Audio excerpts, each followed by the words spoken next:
So we've seen box plots before, but it's pretty hard to compare a box plot with another box plot if they're side by side. So we actually have a tactic that we can use on our calculator to stack the box plots up on top of each other so we can compare them. So let me just quickly draw what that might look like, for instance. And then we might have a third box plot up here. So we can see, now that we've got them on top of each other, so this piece of data here might be something like 10, and that might be 15, that might be 20, 25, etc., etc.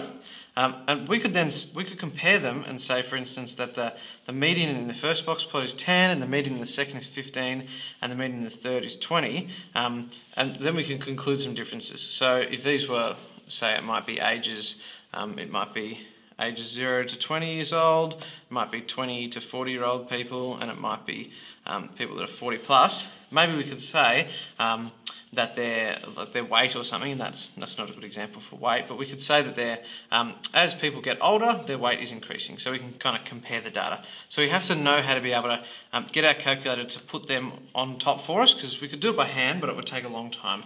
So here's some notes on parallel box plots.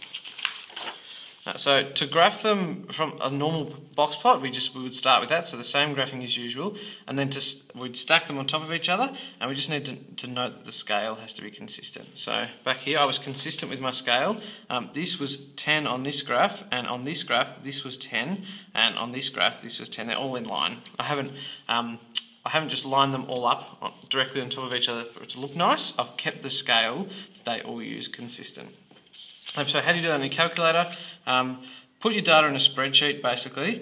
So we've done that before. And then add a new page. And data statistics is like your graphing page. So we'll add data and statistics page. And then we'll do our normal box plot. So this is just revision on how to do a normal box plot. Add your variable to the x-axis, that's the independent variable, and then change it to a box plot.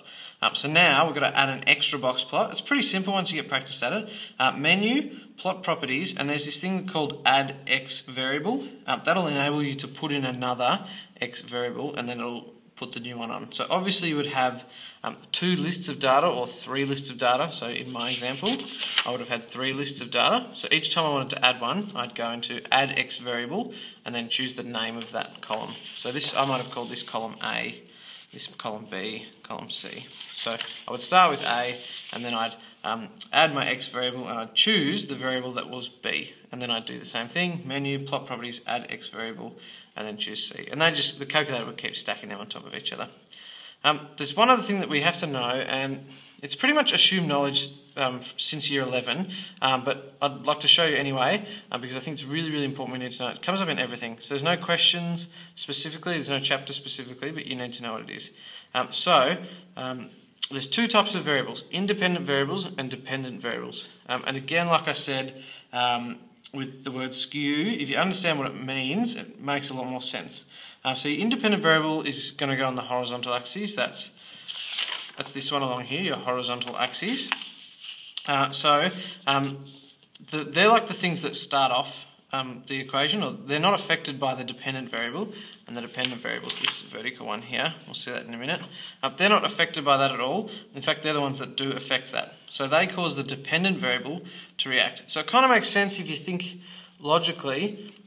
Something that's independent is not being affected by anything else, but it's affecting anything that is dependent on it. So a dependent variable is the one that goes on the vertical axis, so the vertical axis up here. And these are affected by the independent variable, and we just thought about the independent variables. So they change because the independent variable is changing. So for example, when this data changes, this is my independent variable, it will affect this dependent variable. So let me give you a few examples so that's a bit more clear.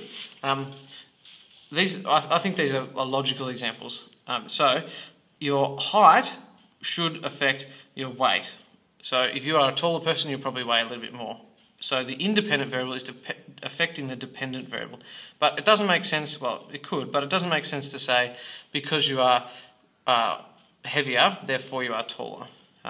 But generally, if you are taller, you will be heavier than you would if you were shorter. As you get older, you get taller. So generally, your age is going to affect your height. Just because you're a tall person doesn't mean you're old, but because you're old, it does mean that you're probably taller than a toddler. So the independent variable is affecting the dependent variable. So again, the amount you study affects your marks. The amount of sugar you consume should affect your energy. The amount of money you spend should affect your credit card bill. And your credit card bill will affect your husband's mood. And the amount of practice you do on something is going to affect the amount of success you have. So the independent thing, this is the thing that's starting off, like the cause. We might like to call this the cause. And this is like the effect. So the independent variable is kind of like the cause, and the dependent variable is kind of like the effect. Now, logically we should often know which one to put down, but if I gave you two completely random things and I wrote down energy and I wrote down sugar consumption, and I told you that the energy was the independent variable, and I told you the sugar consumption was the dependent variable, then even if it doesn't make sense, if the question is stated, this is the independent variable and this is the dependent variable, then that's what you'll do. Because you have to do what the question's instructing you to do, even if it doesn't seem kind of logical. So in logic world where you had to decide, you would choose that these were the independent variables and these are the dependent variables. But in a question where you're given this information, the independent variable is energy and the dependent variable is sugar consumption, that's what you would use as your two variables.